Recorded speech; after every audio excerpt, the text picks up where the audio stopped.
जय शिवराय मित्रांनो, आजचा आपला प्रवास जुबेलमधील लुलू हायपरमार्केट येथे होता, जो शहरातील सर्वात मोठ्या मॉल्सपैकी एक आहे। ऑफिस सुटल्यावर लगेचच आम्ही या मार्केटसाठी निघालो।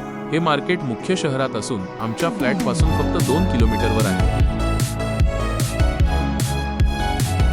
मॉलजवळ पोहोचताना आम्हाला एक छोटा अपघात दिसला। इथे अपघात झाल्यावर आपल्यासारखे वादविवाद किंवा मारामारी होत नाही। थेट पोलिसांना बोलवले जाते आणि त्यानंतर कायदेशीर प्रक्रिया होते। ज्याची चूक असेल त्याच्या इन्शुरन्समधून गाडीचे नुकसान भरून दिले जाते। इथे आपल्यासारखे चौकाचौकात ट्रॅफिक पोलीस नसतात। प्रत्येक सिग्नलवर कॅमेरे बसवलेले आहेत आणि वाहतुकीचे नियम मोडल्यास मेसेजद्वारे दंडाची सूचना येते। हा दंड 300 ते 5000 रियालपर्यंत असू शकतो। आमची कार पार्किंगमध्ये लावून आम्ही मॉलमध्ये प्रवेश केला आणि फेरफटका मारण्यास सुरुवात केली।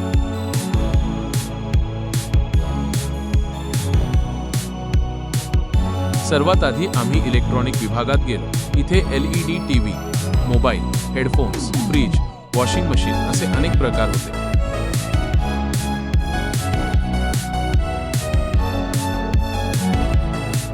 त्यानंतर आम्ही ट्रॉली बॅग्स आणि काही स्पोर्ट्स खेळणी पाहिली। पुढे आम्ही पुरुषांच्या कपड्यांच्या विभागात आलो।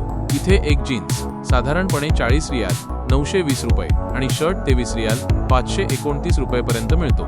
आमच्या रणजित साहेबांना इथे महाराजामधील गोविंदाची कॅप खूप आवडली। त्यांनी ती ट्रायल करून पाहिली आणि उन्हापासून वाचण्यासाठी घेण्याचा विचारही केला, पण नंतर आपल्याला कुठे उन्हात फिरायचे आहे असा विचार करून ती परत ठेवली। पुरुषांचा विभाग फिरून झाल्यावर बाजूलाच महिलांचा कपड्यांचा विभाग होता। तिथेही आम्ही एक चक्कर मारली।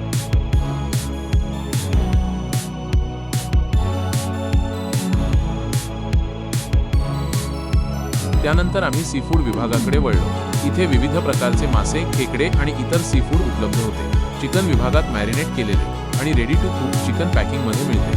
बोंबील आणि झिंगासारखे सीफूडही पॅकिंगमध्ये उपलब्ध होते। पुढे फूड सेक्शनमध्ये समोसा, भजी, वडापाव, फ्राईड राईस, जिलेबी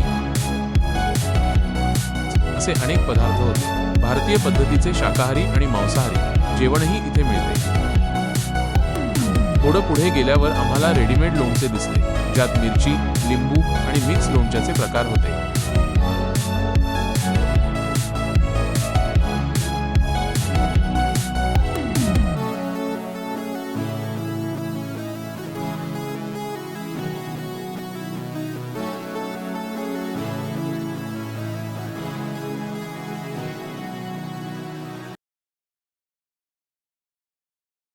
त्यानंतर आम्ही किराणा ग्रोसरी विभागात आलो आणि वस्तूंच्या किमती तपासल्या, जेणेकरून बजेटमध्ये खरेदी करता येईल। आम्ही इथे गरम मसाला आणि करी पावडर घेतली। शेवटी आम्ही भाजीपाला विभागात गेलो। इथे बटाटे, कांदा आणि गाजर घेतले। सगळ्या प्रकारचा भाजीपाला इथे मिळतो, पण इतर देशांतून येणाऱ्या भाजीपाल्यापेक्षा चीनचा भाजीपाला स्वस्त आहे।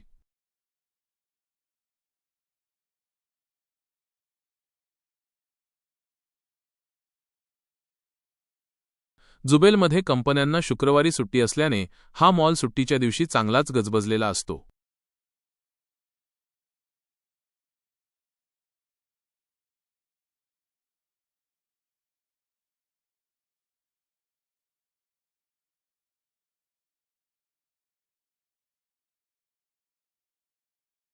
भाजीपाल्याचं वजन करण्यासाठी काउंटरला गेलो आणि तिथून वजन करून बिलिंग काउंटरकडे निघालो।